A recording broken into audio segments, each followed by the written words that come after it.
One of the recurring themes in Richard Dawkins's discourse is the idea that science has rendered belief in God unnecessary or even absurd. Yet when we examine his claims carefully, it becomes clear that his reasoning relies far more on philosophical presuppositions than on scientific demonstration. He repeatedly asserts that science has buried God, but this assertion is never scientifically proven. It rests instead on a personal interpretation of what science is and what it should be. His first mistake is to reduce God to a hypothesis comparable to a natural mechanism or a mathematical equation. But classical philosophy and religion do not define God as an object within the universe or as a material entity, among others. God is not a thing, a mechanism, or a physical being, but the first cause, the ground of existence, the foundational intelligence that makes laws, order, rationality, and even the possibility of science itself conceivable. To ask, who created God, fundamentally misunderstands the definition of God. The question applies only to contingent beings within time and space, not to a necessary being. Asking who created God is like asking, what is the temperature of a triangle? The question is category confused. It mixes levels of explanation that are not comparable. When Dawkins presents three types of gods, the God of Einstein, the deist God, and the personal God, he deliberately avoids the classical theological definition, God as the necessary, eternal, uncaused being who grounds all contingent reality. He then constructs a caricature of the Christian faith by reducing it to a simplistic narrative, a mathematical deity who visits a small planet to be killed so that he can forgive sins. But this caricature reveals that he is not criticizing the God of philosophers, nor the God of centuries of theological reflection, nor even the God described in Scripture. The heart of Christian thought is that God is not merely the cause of the cosmos, but also the source of meaning, truth, love, justice, and purpose. The incarnation is not a mathematical operation or a biological necessity. It is a moral and relational act. When Dawkins dismisses this as petty or small, he does not refute Christianity. He simply refuses to engage with its intellectual depth. Rejecting a distorted version of a doctrine is not a refutation, it is rhetorical dismissal. When he addresses the origin of physical laws, Dawkins openly admits that he does not know where they come from. He concedes that there is no natural explanation for why the constants of the universe are so precisely fine-tuned for life. Yet he rejects the possibility of a transcendent intelligence by saying that would simply raise a bigger question. But this is not a scientific objection, it is a philosophical preference. If a phenomenon demands explanation, refusing an explanation on the grounds that it raises further questions is unreasonable. Every scientific discovery raises more questions. The existence of new questions has never justified dismissing a potential cause. The laws and constants of the universe are not brute facts. They are astonishingly calibrated to permit stars, chemistry, life, and consciousness. The probability that these constants fall within the unimaginably narrow range necessary for a stable universe is so low that it exceeds the computational capacity of the observable cosmos.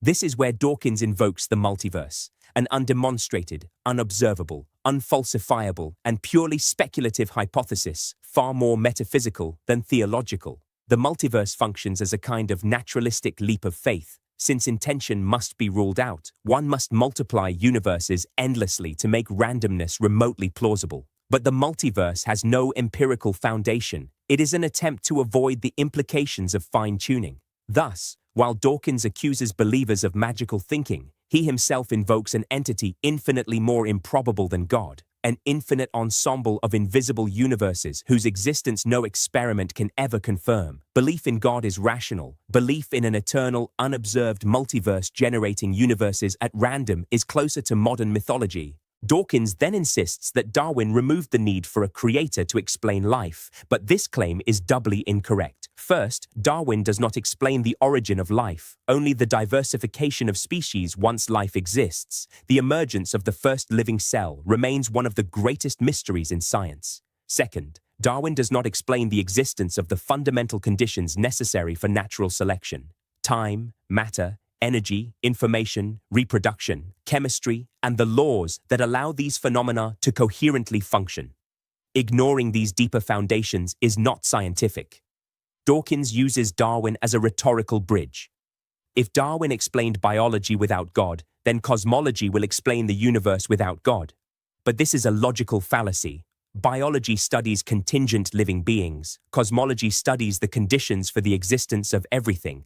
The statement, "Darwin did it, so cosmology will do it too," has no logical force. It is an act of atheist faith, not a scientific conclusion. He also claims that faith survives only because society protects it from criticism, but history proves the opposite. In nearly every totalitarian materialist regime, faith was persecuted, silenced, or criminalized. The societies that protected freedom of conscience were often those shaped by biblical ideas about human dignity. Many of the greatest scientists, Newton, Kepler, Leibniz, Faraday, Maxwell, Pasteur, were believers who saw science not as a rival to God, but as a way of understanding the rational structure of creation.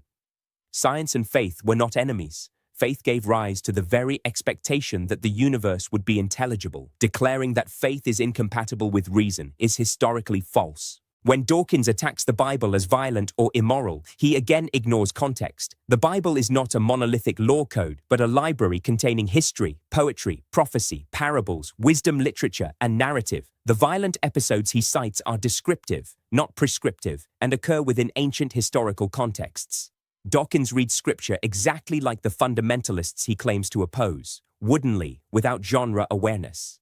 He also forgets that the moral values he uses to condemn scripture, human dignity, equality, the value of the weak, are themselves products of the biblical worldview. As Nietzsche emphasized, modern morality is a secular echo of Christianity.